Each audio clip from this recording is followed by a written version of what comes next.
musik kecuali satu hadis ini saja sebagai dalilnya, maka lakafa, sudah cukup. Perhatikan dalam hadis riwayat Bukhari, Rasulullah SAW bersabda, la yakunanna aqwamun min ummati yastahilluna al-hira wal harira wal khamra wal ma'azif. Sungguh akan benar-benar ada dari umatku orang-orang yang menghalalkan.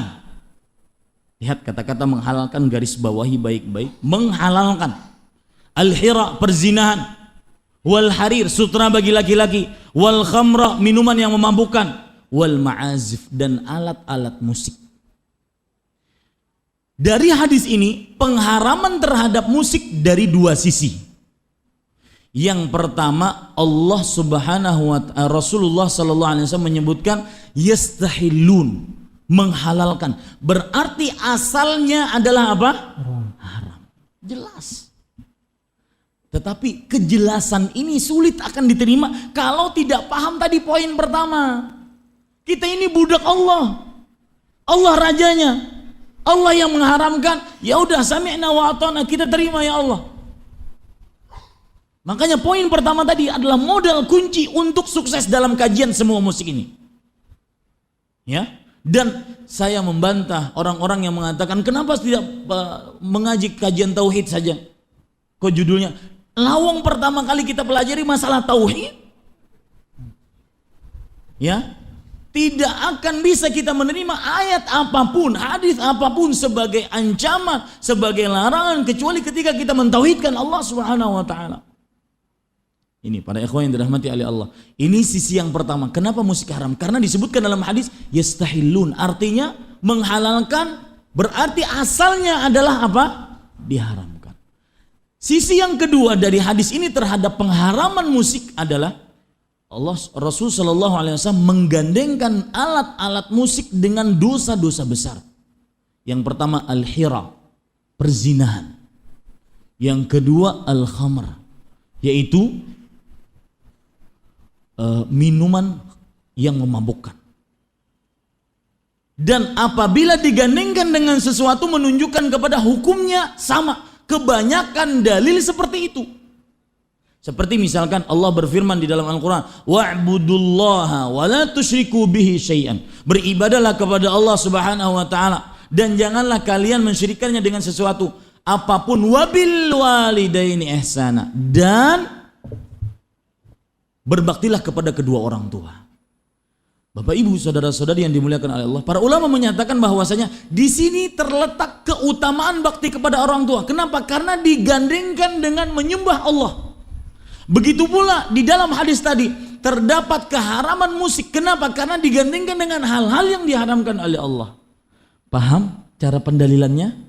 Nah ini Bapak Ibu saudara, hadis sejelas ini, seterang matahari di siang bolong, sulit akan diterima kecuali ketika kita memahami poin yang pertama tadi.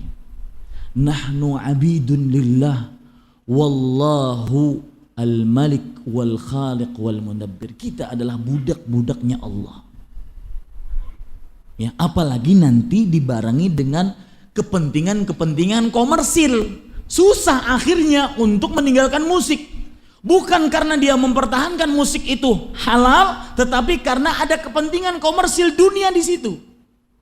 Ya, sebagian orang-orang ketika menghalalkan musik ataupun menganggap sesuatu musik adalah sesuatu yang mubah kecuali yang mendatangkan kepada perzinahan ataupun syahwat yang diharamkan, mereka katakan ini musik Islami. Kenapa? Karena di situ nilai komersil, nyari duit, gampangnya begitu.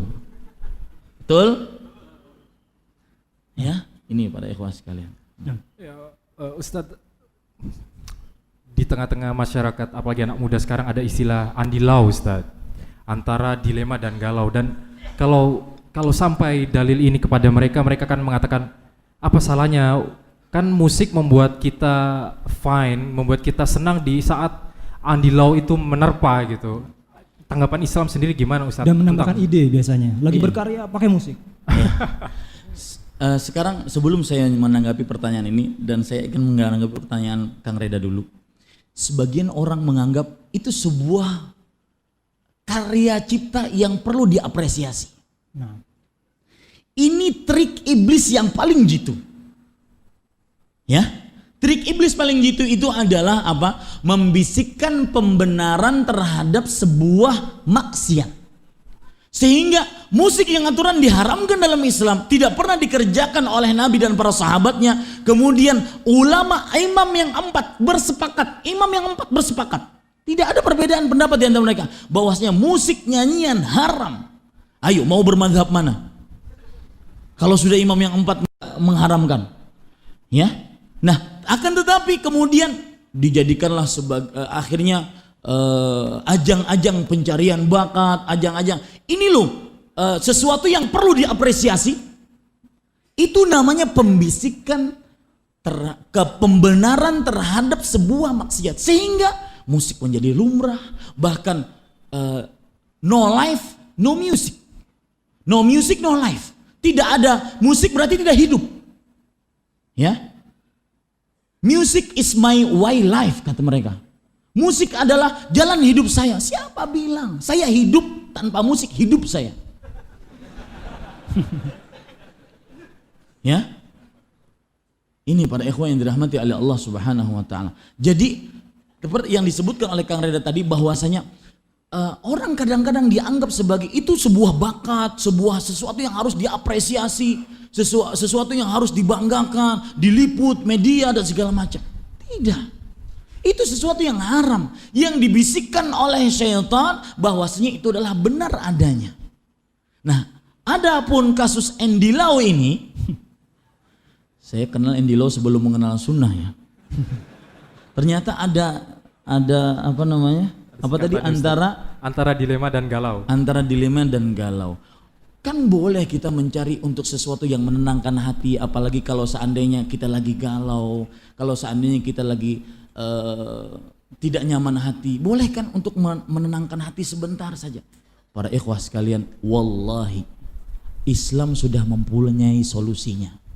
Dan ingat, seperti yang saya katakan tadi, kita itu punya dua musibah, punya dua problem. Yang pertama yaitu tidak sabar, yang kedua tidak yakin. Kita harus yakin dengan janji Allah Subhanahu wa taala bahwasanya ada hal yang bisa, sangat-sangat bisa, dan Allah tidak pernah mungkir janjinya. Dan itu lari kepada poin yang pertama tadi, bahwasanya kita ini budak Allah yang kata Allah kita percaya. Karena salah satu karakteristik keislaman seorang muslim adalah tasdiquhu fima akhbar, mempercayai apa yang diberitahukan oleh Allah, apapun itu. Saya kajian di Masjid Al-Azhar pada waktu itu. 2 malam yang lalu kalau tidak salah. Seorang dokter tanya kepada saya, Ustadz, benar nggak Allah mengutus malaikat untuk meniupkan ruh pada janin yang dikandung oleh ibu setelah 120 hari? Setelah berapa bulan? 4 bulan. Saya bilang benar, hadisnya sahih. Riwayat Abdullah bin Abbas dari Imam Tirmidzi rahimahullahu ta'ala. Saya meneliti Ustadz, itu sekitar 2 minggu, sekitar sekian, maksudnya 2 bulan sudah berdetak jantung tersebut. Pak, saya katakan begini, konsep berpikirnya Pak ketika mendapati seperti ini, Anda seorang muslim, maka jangan pernah dahulukan kecuali hadis Rasul. Maka yang Anda teliti, yang Anda lihat, itulah yang kurang. Hadis Rasul dan ayat Al-Quran tidak akan pernah salah. Itu konsep berpikir seorang muslim seperti itu.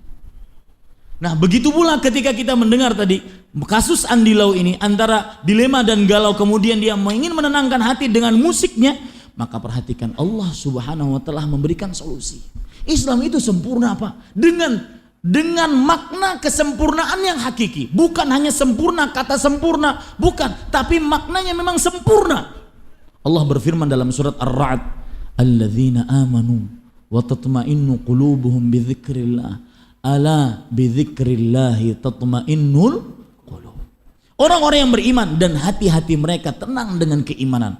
Dan memang permasalahan kebanyakan manusia adalah tenang hati. Meskipun melimpah ruah, kekayaannya, rumah mega, kemudian mobil mewah, tetapi kalau tidak tenang hati tidak akan bisa diambil manfaatnya. Makanya tidak heran kita mendengar orang mencari ketenangan ke puncak gunung paling tinggi, mencari ketenangan ke ujung lautan, betul? Ke dalam hutan nyari tenang, jadi Tarzan sana. Ya, tidak heran orang mencari ketenangan dengan sesuatu. Allah Subhanahu wa taala mengatakan alladzina amanu, orang-orang yang beriman, wa tatma'innu qulubuhum bidzikrillah. Dan hati-hati mereka tenang dengan berzikir kepada Allah. Seperti yang saya ucapkan tadi, silahkan ditanya. Ya. Pasti dengan izin Allah benar jawabannya. Bahwasanya kawan-kawan yang meninggalkan musik itu, setelah mereka meninggalkan musik, ketika mereka ganti dengan zikir kepada Allah, dan seutama-utama zikir